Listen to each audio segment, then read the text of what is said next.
นะก่อนที่ฝนจะตกนะมันจะฮ้อนเหื่อไหลไข้ย้อยนั่นน่ะความกดอากาศแล้วก็ฝนก็จะตกแต่ถ้าหากว่าคนเฮาก็เหมือนกันก่อนที่จะประสบความสำเร็จจะอยู่สุขสบายก็ต้องตุกมาก่อนยกเว้นลูกมหาเศรษฐีหมื่นล้านแสนล้านท่านเกิดออกมาปบกองเงินกองทองแต่ก็ต้องตุกอยู่ถ้าประจ้างเสาะว่าประจ้างเก็บประจ้างใจก็ตุกอยู่หมู่เฮาเจ้าข้าอีป่อยแม่เฮานี่กว่าจะผ่านปัญหาอุปสรรคมาถึงบัดนี้ก็ต้องผ่านร้อนผ่านหนาวต้องมีความวิริยะความเพียรเก็บหอมรอมริบจนจะทั้งมาประสบความสุขบุญกุศลก็เหมือนเดียวกันเฮาจะต้องมันสร้างมันเก็บหอมรอมริบไปแต่เล็กแต่น้อย หรือตามกำลังที่เฮาทำเก็บผสมไปไว้เหมือนก็จะนักเข้ารักเข้าแหมน้อยเฮาก็จะได้เสวยสุขสบายแม้กระทั่งสิ้นจากโลกนี้ไปไผจะกินไผจะต้านฮื้อก็จั่งบ่กินบ่ต้านเฮาก็บ่เดือดร้อนเพราะของเฮาเตรียมพร้อมอันนี้ก็ลวดฝากเจิญจวนญาติโยมเฮาเนอะยิ่งในสมัยการปัจจุบันนี้ ขอสุมาเนอะอากาศจะเป็นอุปสรรคเจริญปอนโยมปีจัญญาฟองซักเจริญปอนปีอายุธนาเนอะอย่างซอเสียงใสไพเราะเสียงอย่างเมืองอย่างก็แมงว่างเปิ้นซอกระม่วนแล้วก็ติดตามตลอดเนอะอนุรักษ์รักษาศิลปะวัฒนธรรมวรรณกรรมพื้นบ้านเฮาโดยเฉพาะจังซอก็เป็นแถมสาขาหนึ่งตีเผยแผ่นำธรรมคำสอนตัวเจริญปอนคุณโยมทองคำทิวงคำเนอะกำลังเข้ามาติดตามรับชมรับฟังพูดถึงเรื่องบุญกินบุญตาลญาติโยมทั้งหลายยิ่งสมัยการปัจจุบันเขาจะไปรอรับส่วนบุญจากผู้อื่นนั้นนับวันก็ยังจะยากขึ้นเพื่อนถึงบอกว่าเราต้องเตรียมพร้อมซ้อมตัวอยู่เสมอณสถานการณ์ปัจจุบันนี้ก็เหมือนกันอีพ่ออีแม่ครูบาอาจารย์เขาเนอะจะไปประมาทต้องฝึกกินข้าวคนเดียวได้เนี่ยกินคนเดียวได้เข้าห้องน้ำคนเดียวได้จ้วยตัวเก่าได้นะไปหวังไผ่ยิ่งถ้าสมมติเขาให้หวังหาไปเป็นโควิดติดโควิดไผ่กระตึมไก่บอกว่าจะเป็นพ่อเป็นแม่เป็นพี่เป็นน้องก็จ้างเตอะเขาก็กลัวเพราะนั้นเขาต้องฝึกตัวเขาหัดอยู่คนเดียวพูดง่ายๆก็คืออัตตาหิอัตตโนนาโถตนเป็นที่พึ่งของตนจะต้องเปิ่งปะอาศัยตัวเก่าของเฮาถ้าจะไปรอกับคนอื่นอย่างบุญกุศลเนี่ยเขาจะไปรอว่าตายแล้วลูกหลานตันเต้าคือหอดกูเซาะเข้าเซาะครัวไว้คือเขาเปลอะกินตะได้กับมดบะเสี่ยงนะเขาจึงจะลั่งกินลั่งตาให้กูพ่องนะอันนั้นน่ะคิดผิดนั่นเนอะผิดก็ลองพอเฮาหานแม้กระทั่งเฮายังเตียวดุ้มเนี่ยเขาก็จะไปหวังเปิ่งลูกหลานก็บ่ได้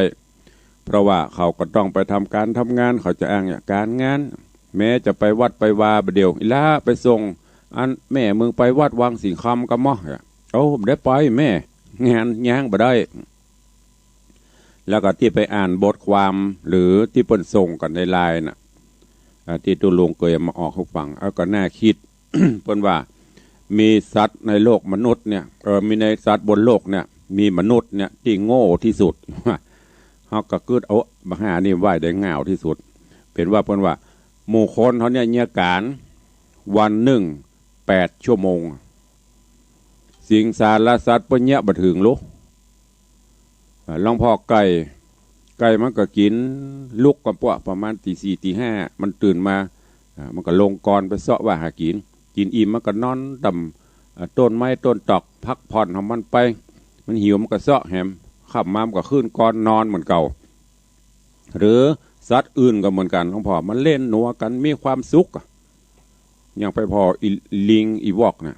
เล่นตัวลูกตัวเต้ามันโหนต้นไม้ต้นตอกเหมือนมีความสุขแต่คนเขาเนี่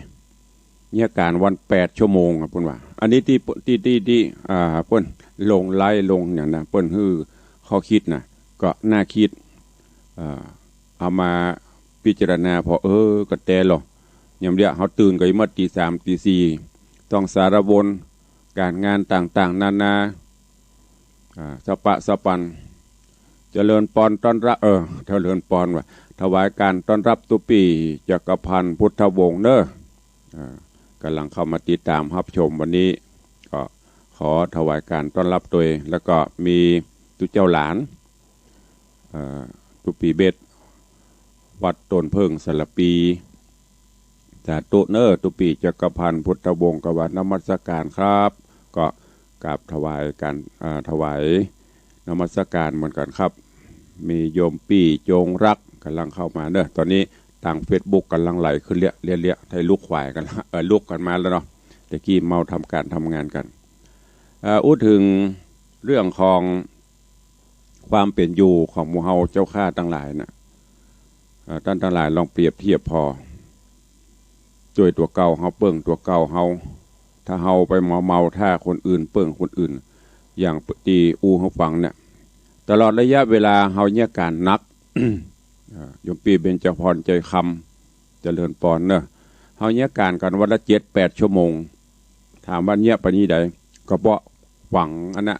เงินจนบางครั้งทรมานสังขารอย่างบางพ่องบางคนเก็บจะกินก็กลัวผ่านจะต้านก็กลัวเสี่ยงเก็บไว้เฮืออีล่าเก็บไว้เฮือไอ้แก้วไอ้คำเก็บเข้าเหลือไว้ใจสุดท้ายร่างกายเฮาทรมานมันนักลำไปพอทรมานนักลำไปสตางมิง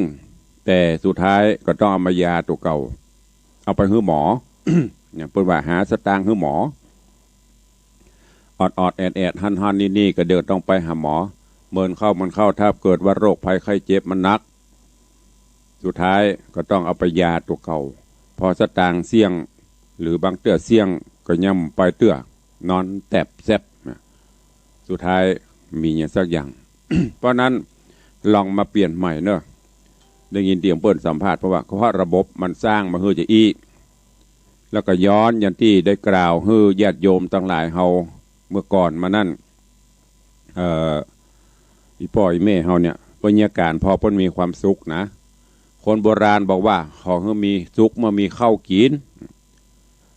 เข้าขึ้นเนี่ยเข้าเนี่ยให้เนี่ยนาเสร็จเข้าขึ้นหลองพอเข้าขึ้นหลองขึ้นยุ่งมีกินมีใจเปิ้นบ่เดือดร้อนละเจริญปอนเนอะโยม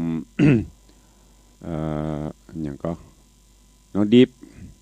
วันนี้ดุกเจ้าเนาะ เจริญปอนเนอะวันนี้บรรยากาศก็เปิ้นมีข้าวกินเปิ้นสบายไปโต่งไปนากับเนี่ยไปเนี่ยให้ใส่นาเสร็จจากโต่งจากนาประมาณสักบ่ายอากาศร้อนเปิ้นกับปีกมาบ้านมาจองพัดตองผ้าขาวมาปัดบ่ายหนังจักตอกกาไปสูมอู้กันพ่องกายแต่เปิ้นมีความสุขนะสุขกายสุขใจถึงแม้จะทุกข์กายน้อยกับการเข้ามาเปิ้นบ่เดือดร้อนแต่เฮาปัจจุบันเนี่ยอย่างที่ได้บอกไปเนี่ยการวันละ8 ชั่วโมงพ่องกับว่าเนี่ยเปิ้นลูกแล้วก็การเลี้ยงลูกเลี้ยงเต้าก็เหมือนกัน เปิ้นบอกว่าเลี้ยงเหมือนอันกู้เล่นไปเหมือนประหลาดไปประหลาดจะได้ตื่นจะยังณเวลาเนี่ย บางพ่องก็ฟังไปเนี่ยการลูกยังมาลูกเด้อเอาสตางค์วางไว้โต๊ะล่ะต่างมีหันเรียบร้อยหรือบางเตื้อก็เอาฮื้อคนใจไว้กำบ้านก็แจ้งฟังเอาลูกไปไหนไปที่เปิ้นเลี้ยงสถานเลี้ยงเด็กอย่างบ้านอันครูนอมเดี๋ยวนี้ไปพอเถอะโอ้เงียบอย่างปู่เนี่ยพ่อแม่ไปเนี่ยการ เขาจ้างเปิ้นเลี้ยงมันจะคือมันเหมือนเขาเลี้ยงตัวเก่าโยมปีว่าใดสมัยบดเดียวเลี้ยงลูกคือเป็นแม่นละ คือเป็นเปื้อนเลี้ยงลูกเลี้ยงเต้าเดือนนี้ทุกปีมันเลี้ยงเป็นเปื้อนตัวแล้วก็เป็นอันเจ้านายตัวพอลองพอถ้าบรรลุละแหงลูกอ้ายเข้าไปอุ้มหรอออกมาควักขี้หูขี้ตางงวงเงี้ยเอาพวกเอางักเอาไปอาบน้ำแปรงฟันเสร็จแล้วก็อุ้มเข้ามามานั่งโต๊ะ7 ตัวนุ่งผ้าเอาเข้าตำน้ำสู่เพื่อกินไปขึ้นรถจนจะได้เนี่ยการ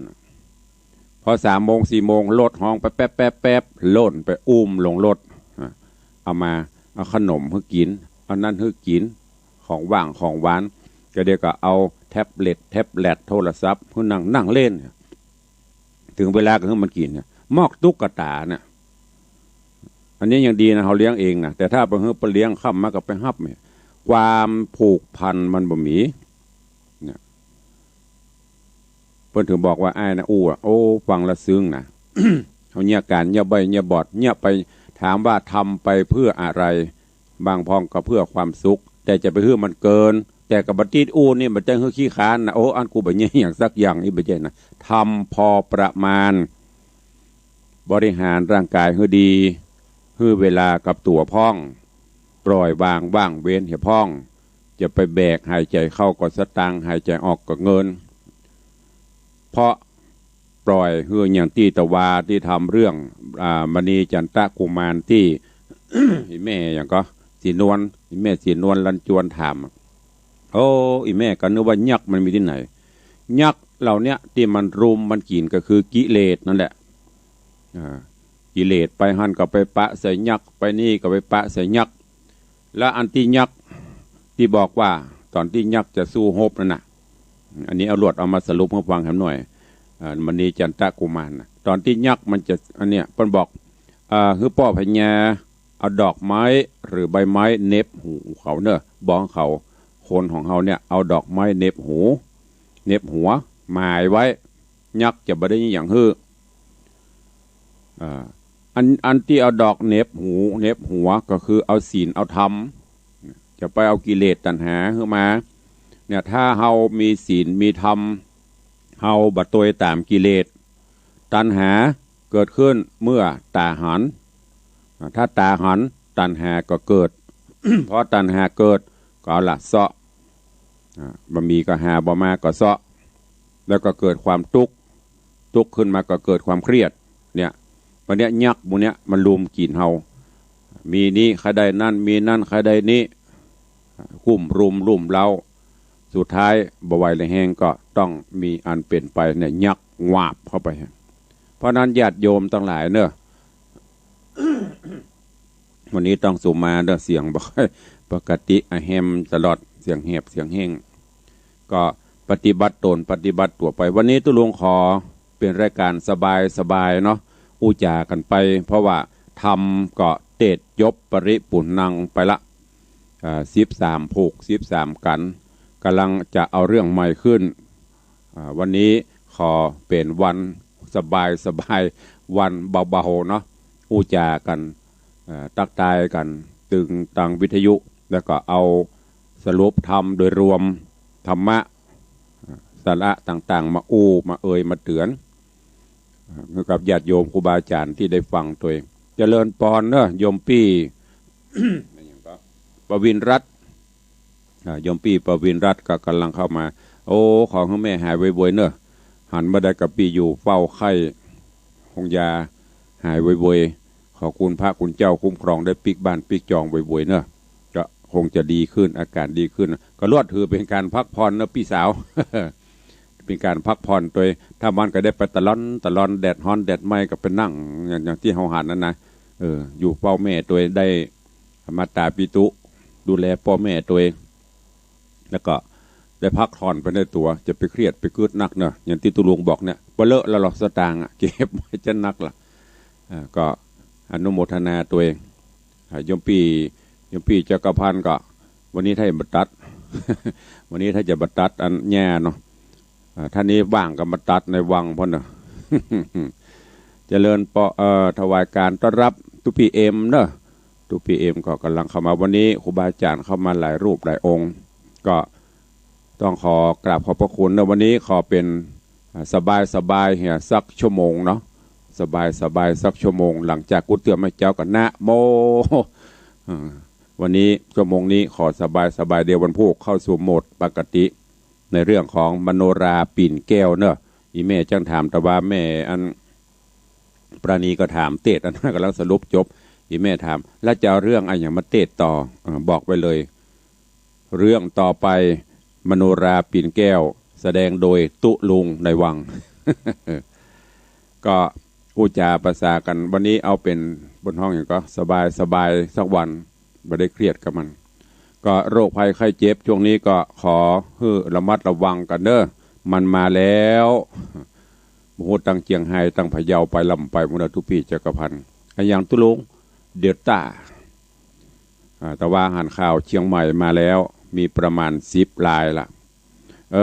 เกิดไปเกิดมางานจะมีไปแหมมันจะได้มีบัดนี้บนร่างกลางภาษานี่ฟังทำออนไลน์เห็นมั้งกะเนี่ยโรคเนี่ยสงครามโรคไป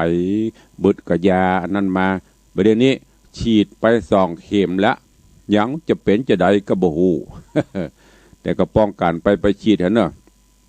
ลวดประกาศประชาสัมพันธ์ให้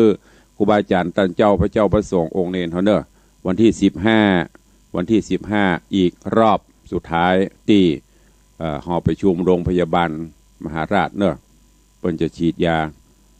ยี่ห้ออย่างตุลงถ้าจะเอาเนี่ยก็จอห์นสันแอนจอห์นสันก็ยากห้องปนซิโนแวคแอตตาเนี่ยแต่ส่วนมากก็จะเป็นซิโนแวคเอาเข้าพอไปเจียวอย่างพวกก็เลยกลัวกันมาตกตู้เจ้าพระเนรลงทะเบียนไว้ก็หลายร้อยอยู่ไปก็คงจะถอนตัวกันบ้างมันต้องกลัวเนอะที่อย่างที่กล้าอู้มันต้องกลัวเพราะกล้าวกับผมหรือตุลุงหรืออาตมาหรือตู้เจ้าฉีดมาครบเรียบร้อย 2 เข็มไม่เป็นไรผลข้างเคียงกับมีอย่างนักฉีดเข็มแรกเข้ามานี้วันแรกค่อยรับเป็นเพลียหน่อยแต่ประเด็นนี้ก็ปกติละเดี๋ยวรอคือมันยาเข้ามาหลายๆตัวเลือกอันนี้ก็เป็นซีดของเฮาละ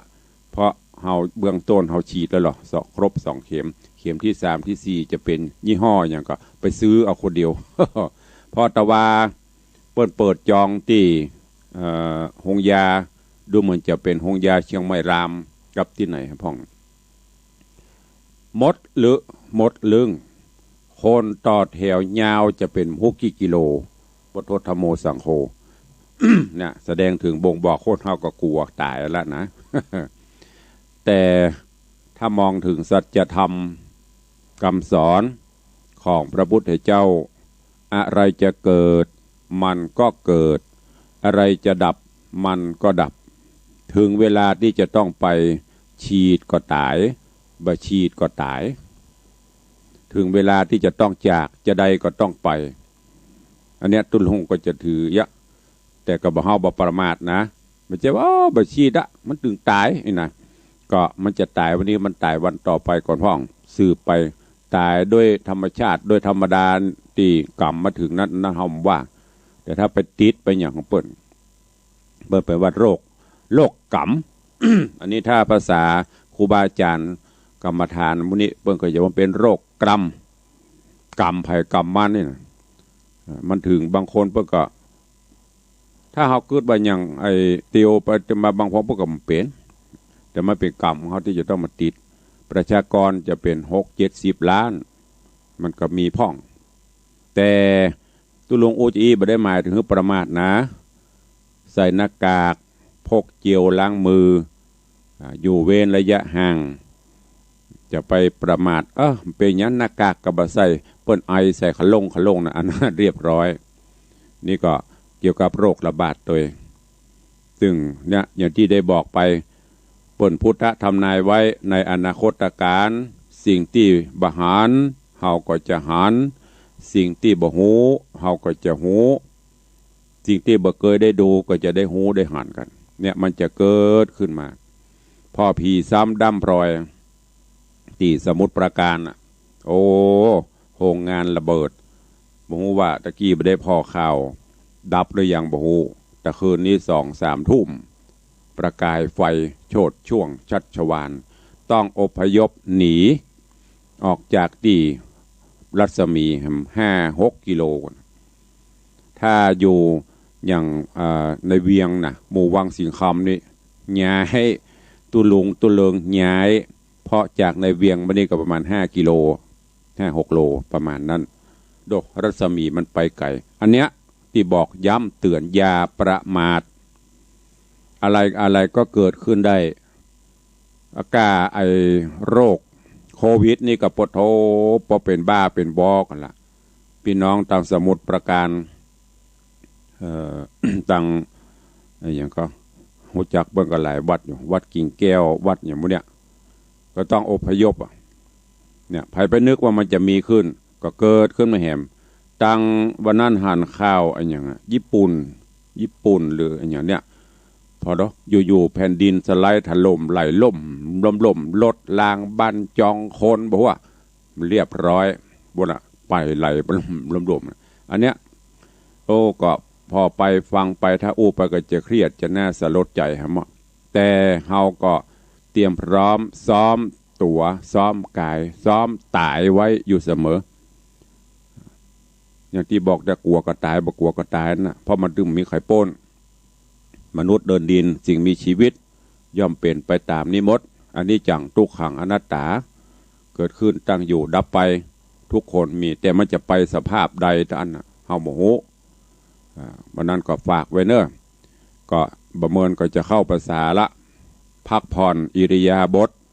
7 วันก็ไปพักผ่อนไปวัดไปวากันเนอะจะไปว่าบ่ไปเตือตุลุงอายุกำลัง40อยู่มันจะถึง60ก่อนนี้ก็อย่างที่อู้เขาฟังแต่เกี้ย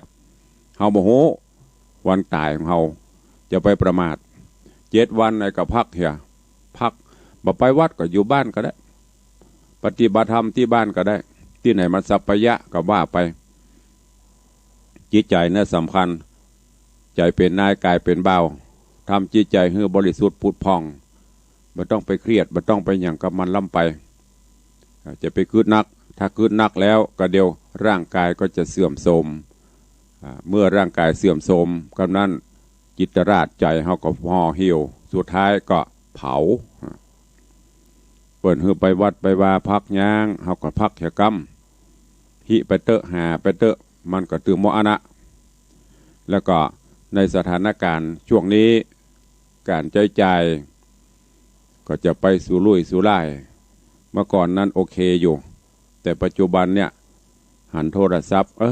มันบัดตันให้มันตกรุ่นนะiPhone 4 iPhone 5 iPhone 6 7 8 19ล่ะใจได้อยู่ฮัลโหลได้อยู่เปลี่ยนพอเปลี่ยนไปปุ๊บอะไรอย่างที่มันจะตัวมาผ่อนก็เดียวกับการรถก็เดียวกับการเจ้าบ้านก็เดียวกับการลูกกระเทิมก็อย่างนี้มันเป็นภาระที่แบกหนักลูกหลานแถมอย่างหนึ่งอันนี้อู้ถึงลูกถึงหลานเนอะตุลุงให้ฝากไว้ประเดี๋ยวนี้อย่างเดียกอย่างตีทุกปีจักรพันธ์วันน่ะเลี้ยงลูกเป็นละเลี้ยงลูกเป็นเปื้อนเมื่อก่อนเขาเข้าห้องห้ามห้องเฮียนใกล้บ้านเขาเนี่ยก็เอาตัวรอดกันหมดปฏิบัติหน้าที่กันหมดประเด็นนี้ขนกันไปห้องเฮียนดังๆเด่นๆใครให้ลูกได้ห้ามได้เฮียนดังแต่ลูกเฮามันบ่ไปเองญาติโยมทั้งหลายเข้าใจก่อนการเทอมอีป่อหลังสุกฟ้าหน้าสุดินเสาะฮื้อเพื่ออยากจะฮื้อเขาได้มีการศึกษาที่ดีตันเปิ้นนั่นละแต่ลูกเต้าเราหลานเฮามันยอมไปต่างนั้นสังเกตพอสังเกตพอนิสัยใจคอลูกเต้าเฮาเลี้ยงลูกหรอเฮาย่อมจะหูดีว่าลูกจะไปบ่ไปจะได้เตี้ยออกบ้านไปแตะบ่เฮียนสกรรมปากันไปเอวเหียไปเป็นกกเป็นแก้งเหียใครได้รถซื้อมาฮือเตบางโกนออกเตอันนั้นออกเหียแปลงอันนั้นเขาใส่แข่งกันเหียเนี่ยมันมีสปะที่เฮาหันเมื่อก่อนเฮาเข้าเฮียนตะบ้านเฮานี่ลูกบ่เดี๋ยวยุบหมดพ่อตะบนประแดดยุบไปหมดโรงเรียนวัดป่าป้านอกก็ยุบดอนใจก็ยุบตาไม่อีก็ยุบบ่เดี๋ยวเหลือโรงเรียนวังสิงคำกับวัดประแดดหมู่นั้นก็เป็นอาคารล้างไปหมดหลายที่เพราะอย่างพ่อมีภายไปเฮียนครูก็ต้องตกงานกันไปหมดคนกันไปแจ้งไปแจ้งอย่างเนี่ยโรงเรียนเปิดเทอมลองไปนั่งหน้าวัดวัดโถรถนักเรียนตึงรถส่วนตัวตึงรถส่วนรวมหยับเงียบสุดท้ายมาได้สักอย่างไปเรียนเทคนิคไปเรียนช่างโยนสุดท้ายมาจิ้วปูนก็ฝากไว้เนอะ ฝากไว้กับญาติโยมทั้งหลายเฮาลองเอาไปคิดพิจารณาอย่างตู้เจ้าตุลุงบอกเนวันนี้ขอเปลี่ยนสัพเพเหระบ่มีสคริปต์นะ ครูบาอาจารย์เราวันนี้อู้ถึงเหตุการณ์ปัจจุบันตันด่วนที่มันเกิดขึ้นเนี่ยจะไปประมาทพยายามดูแลในด้านต่างๆแล้วก็หักตัวเก่าให้นักน้อยจะไปห่วงลูกห่วงเต้านักเกินไปที่อูอีไม่ใช่ว่ากกห่างปล่อยก็ไม่ใช่นะอันไหนที่ควรจะตัวใจก็ตัวใจอันไหนที่มันบ่ควรก็แนะนำไปแต่เราโจรตัวเก่าเฮาก็เหมือนกันกรรมศีลกรรมธรรมวัฒนธรรมประเพณีปัจจุบันนี้ก็นับวันจะเสื่อมสูญหายไปติกๆไปตามสมัยอีกบอกวีบอกว่าสมัยตุลุงไม่ใช่สมัยให้เป็นสมัยเป็นได้ฮ่ามันเหมือนก้อนนะมันจะคือมันเหมือนเก่าเหมือนเดิมแต่มันก็บ่เหมือนแต่ก็จะไปคือมันบวยเกินไปค่อยๆปรับปรุงกันไป แม้กระทั่งกำอูกำจากิริยามารยาทอย่างประเดี๋ยวนี้ก็เหมือนลูกหลานตันเต้าเฮาเนี่ยโอ้มันเปลี่ยนไปนักเป็นกระด้างกระเดื่องกันไปเมื่อก่อนนี้การกราบการไหว้จะเตียวกายผู้รักผู้ใหญ่หมอบการประเดี๋ยวนี้พิ้วเตี่ยตุเจ้านะฮันเตียวกายชิวบัดถ้าว่าคนบ้านพระเจ้าพระสงฆ์องค์เนรเขาก็เหมือนกันรุ่นใหม่ๆนี่นะมันจะเหมือนกับรุ่นหมู่ตุลุงหมู่เฮาเขานี่เขาเข้ามานิปโตกว่าจะได้บวชพระบวชเนรนี่นะหัวบลกบกโป่มหรอคำมากระเฮียนละ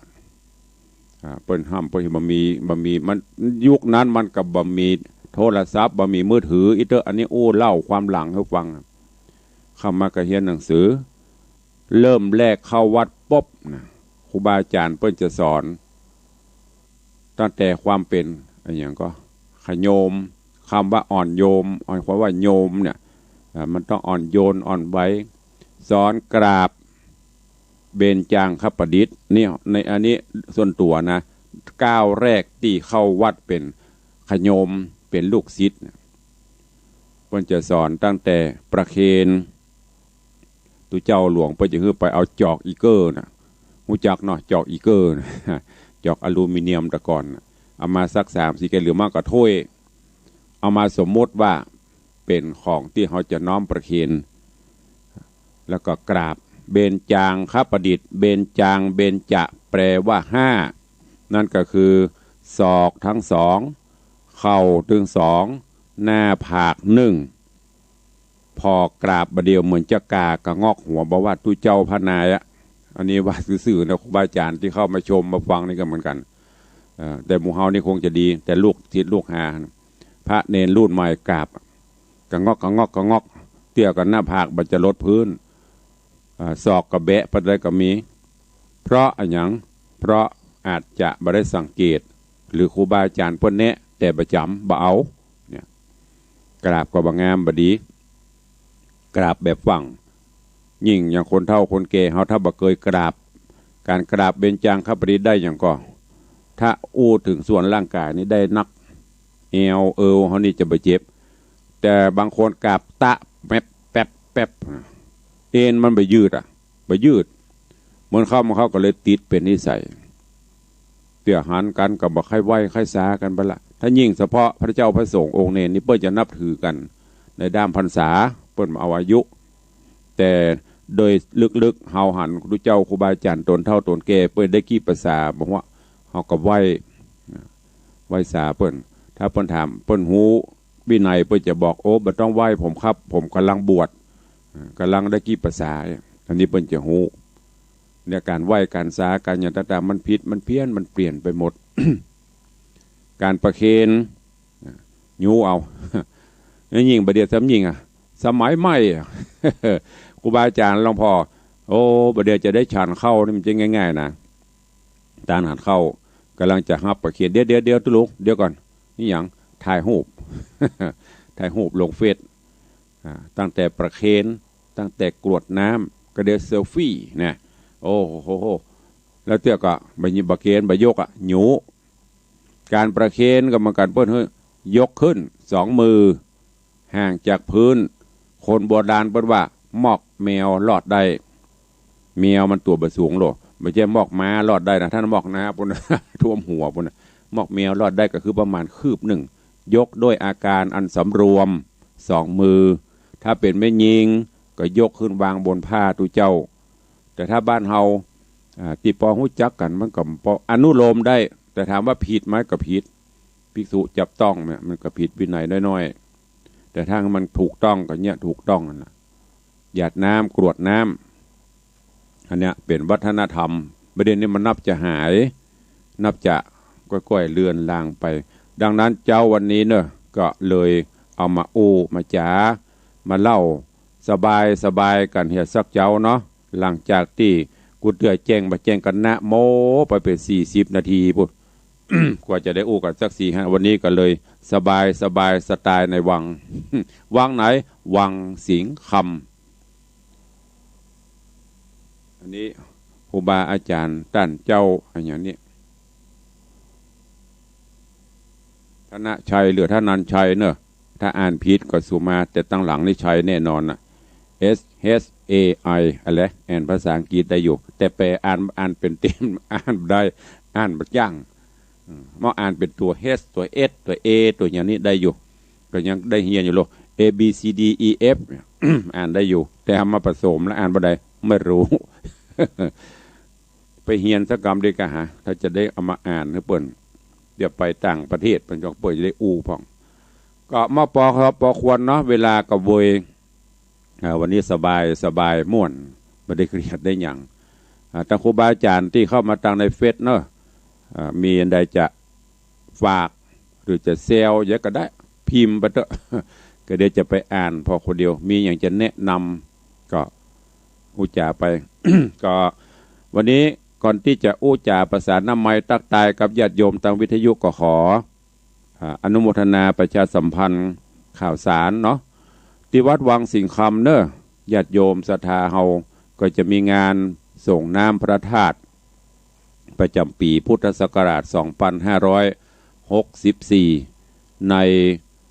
วันที่9วันพระที่จะถึงนี้อันเป็นเดือน10แรกเป็น10ดับที่ได้ยึดถือปฏิบัติมาก็ปีนี้ก็คงจะทำเป็นการภายนอกมาได้ก็ได้แต่เราคงจะบรวมกันหลายนักแล้วก็ทำแบบง่ายๆกุเตือนั้นจะมีการนิมนต์พระเจ้าประสงค์สวดทุกคืนเวลาประมาณทุ่มแล้วก็จะมีการใส่ขันดอก108 3 วัน 3 คืน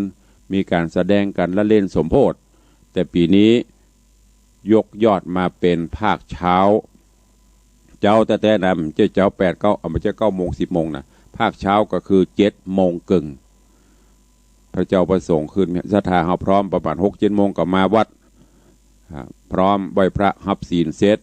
เจริญพระพุทธมนต์สมโพธิน้ำขมิ้นส้มปล่อย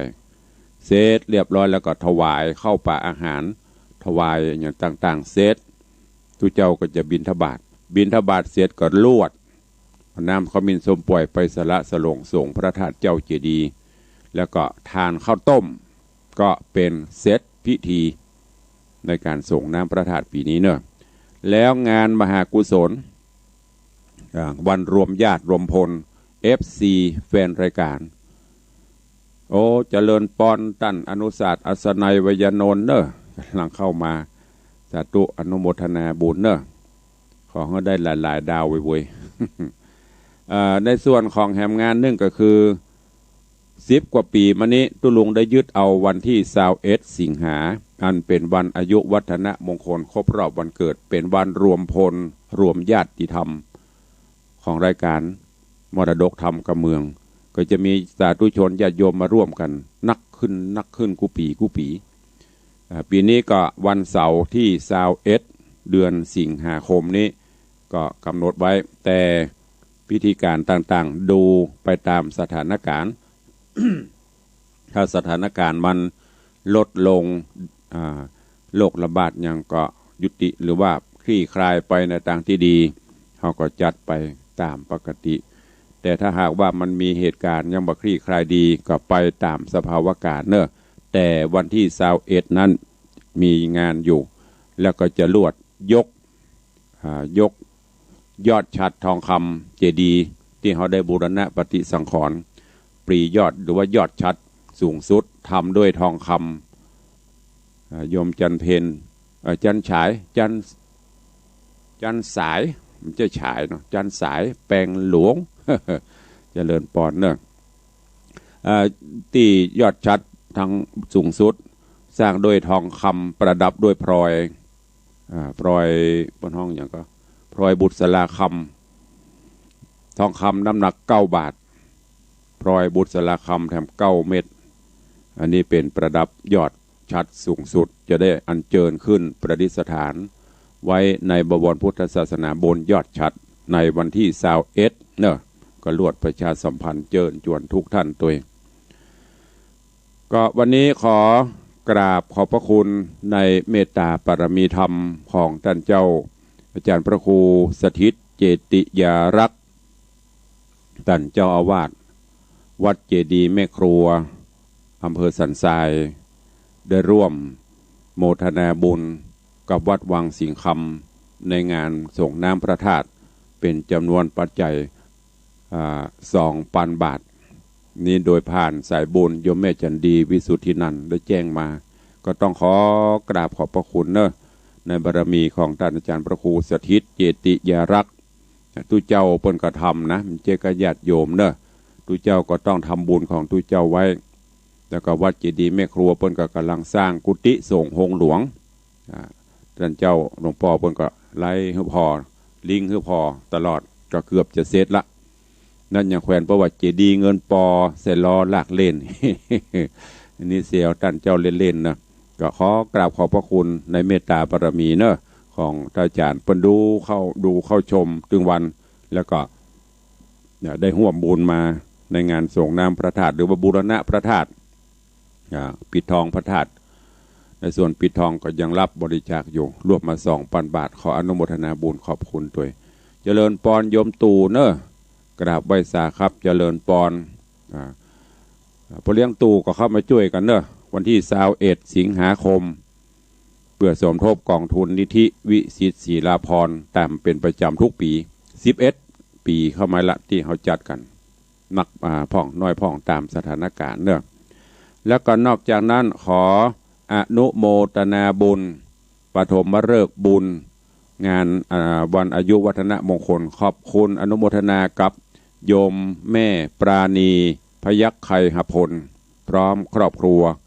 บ้านหนองแต้นสันปะตองโยมแม่ได้ร่วมประถมฤกษ์เบิกฟ้า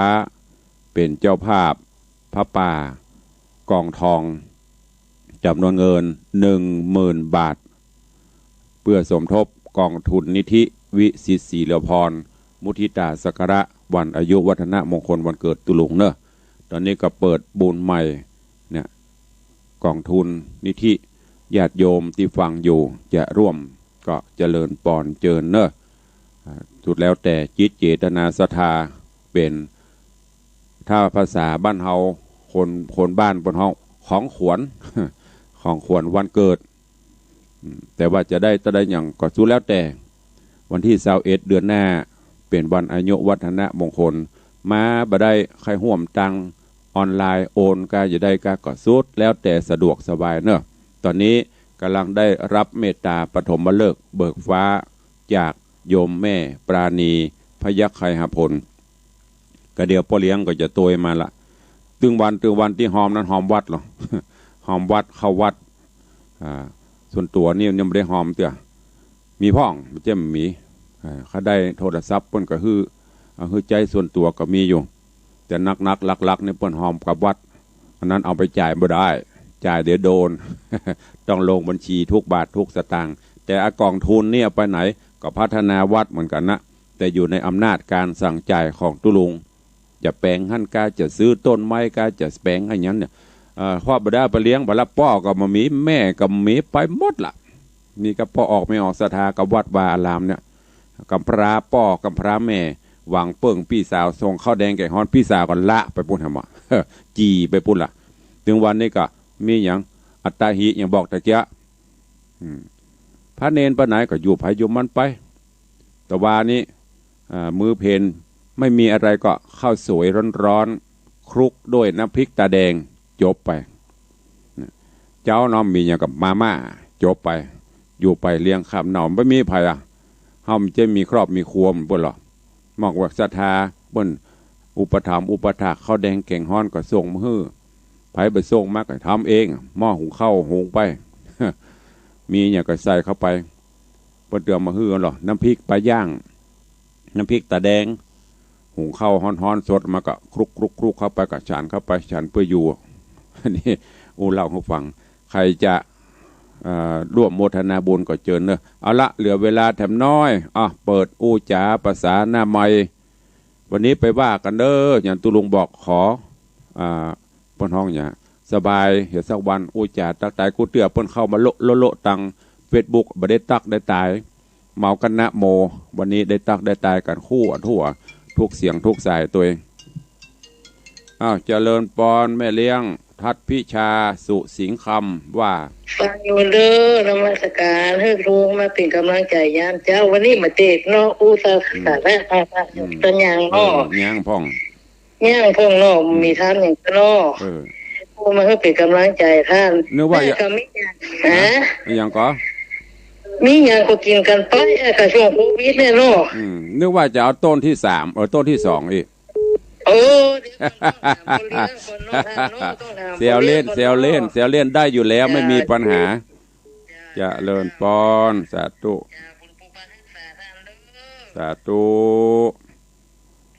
สายต่อไปเจริญปอนน้องกายครับผมชัดเจนดีครับผมน้องกายได้สักต้นกับปีเนี่ยถ้าจะไปสักต้นถ่ายฟรีก็สาธุอนุโมทนาดวงหน้าถ้าบ่ได้เลิกครบเนอะสาธุน้องกายเจริญปอนสายต่อไป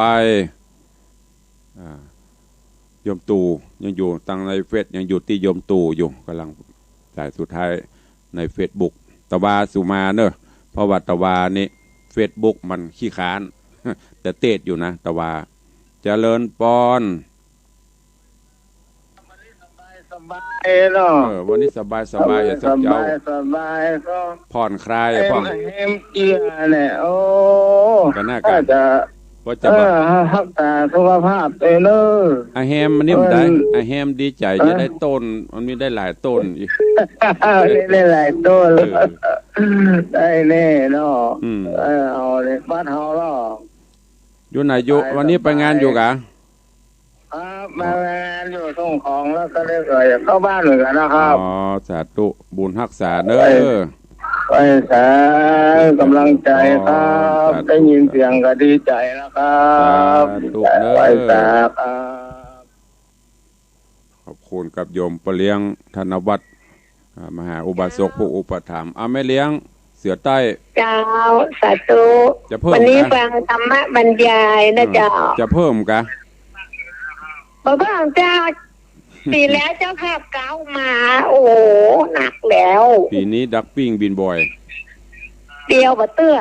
เดี๋ยวมันตึงมามันเยอะ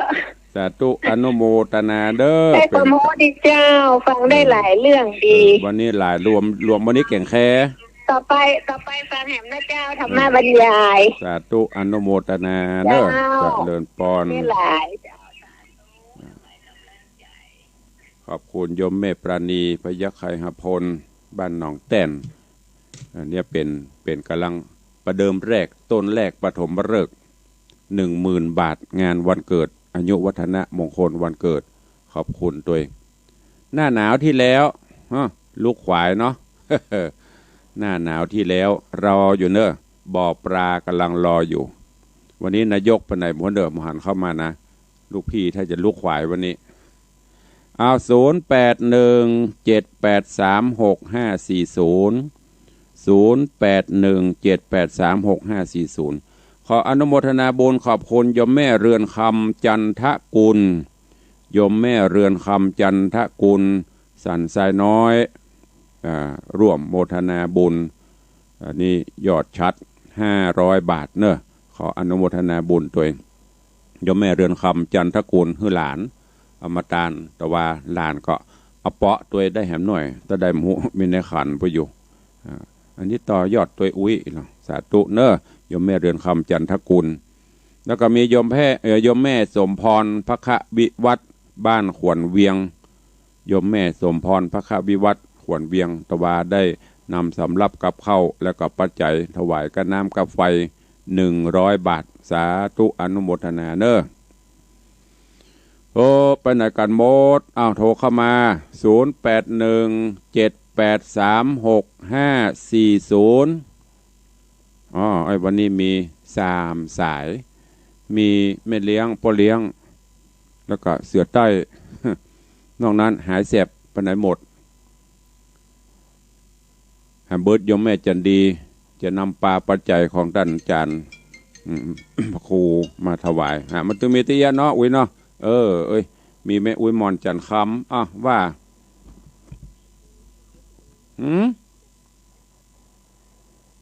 อุ้ยไปหายไปไหนอุ้ยไปไหนบ่ได้ หายไปที่ไหนแหม80 ปลายแล้วอยู่กับบ้านกับฟังตะกะ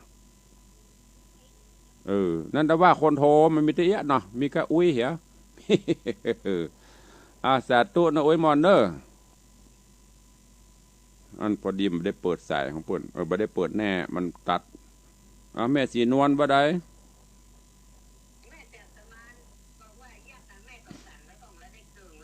ไอ้หยังเนื้อว่าการสตางค์บ่เฮ็ดตุลุงหันได้เกิงแล้วโหลอีเพราะการวัคซีนเนื้อว่าการว่าอีแม่ให้ได้สักต้นใหญ่ๆกับเปิ้นดูได้เกิงต้นใหญ่ได้อีสาธุอนุโมทนาเนอะบุญรักษาเจริญพรสายต่อไปไหว้สาครับท่านพระครูอันนี้ก็มิตรรักแฟนรายการปีนี้ห้ามขาดถ้าขาดก็ขาดสมโนครัวเนอะครับผมต้องได้ถ้าประมาณนะจะตัดออกสมโนครัวละครับผมแม่ออนจะตัดอยู่ครับผมสาธุอนุโมทนาได้ละแม่ออนก็จะมาเจริญพรแม่หายไปไหนทั้งหมดมาใหม่เคลียร์พื้นที่ใจ1 นาทีสุดท้ายเวลาจะหมดแล้ว0817836540ว่างละลงลึงละเข้าใจ0817836540เข้ามาได้เด้อเวลาจะหมดละ1 นาทีครึ่งนาทีสุดท้ายมีก็ไม่มีก็จะได้ล่ำลากันเนาะเอาละมีใครก็ลาเนาะก็เดี๋ยวตั้งสถานีจะได้มีข่าวมีคราวห้างเวลากูเดือดล้ำมาตลอดก็ขอนำรายการจากครูบาอาจารย์ท่านเจ้าประสงค์องค์เนนเขาก่อนแล้วก็ญาติโยมศรัทธาไปก่อนเนาะปะกันใหม่วันต่อไปวันนี้ขอความสุขสวัสดีจุงบังเกิดมีกับครูบาอาจารย์ท่านเจ้าก็ออกไม่ออกศรัทธานบนทุกท่านเนออยู่ดีมีทุกข์มากันจุตนจุองค์จุผู้จุคนจัตตารโอธรรมาวัฏันติอายุ